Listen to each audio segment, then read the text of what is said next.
अंतर्मन की रोशनी। गांव का नाम था चंदनपुर, जहां हर सुबह पक्षियों की चहचहाहट और नदी के मीठे संगीत से होती थी। इसी गांव में रहता था 12 साल का अरुण, जो बचपन से ही देख नहीं सकता था। अरुण के माता पिता उसे प्यार तो बहुत करते थे, लेकिन वे उसकी इस कमी को लेकर हमेशा चिंतित रहते थे। गांव वाले अक्सर कहते, अरुण क्या करेगा, उसका भविष्य कैसे बनेगा।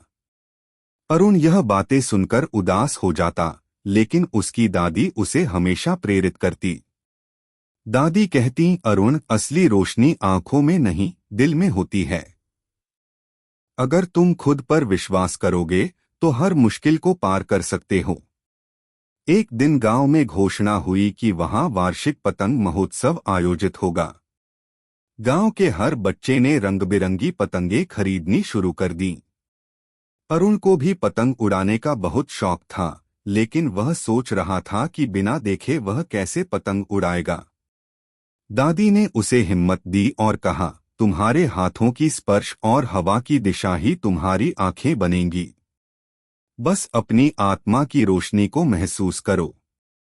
अरुण ने उनकी बात को समझा और पतंग उड़ाने की तैयारी करने लगा। उसने अपने दोस्त मोहन से मदद मांगी। मोहन ने उसकी पतंग तैयार की और उसे उड़ाने का तरीका सिखाया। महोत्सव का दिन आ गया। आसमान रंग-बिरंगी पतंगों से भर गया। अरुण ने भी अपनी पतंग हवा में छोड़ी। उसकी पतंग ऊंची उड़ान भर रही थी। लोगों को विश्वास नहीं हो रहा था कि अरुण, जो देख नहीं सकता, इतनी कुशलता से पतंग उड़ा रहा है।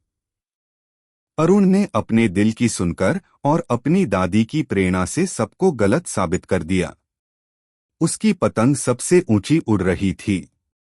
गांव वालों ने तालियों की गड़गड़ाहट से उसका स्वागत किया। उस दिन अरुण ने सिर्फ एक पतंग नहीं उड़ाई थी, उसने अपनी सीमाओं को पार किया और यह साबित किया कि सच्ची रोशनी अंतर्मन में होती है। प्रेरणा। अरुण की कहानी हमें सिखाती है कि हमारी शारीरिक सीमाएं हमें रोक नहीं सकती, जब तक हमारे पास आत्मविश्वास और अपने भीतर की रोशनी का सहारा है।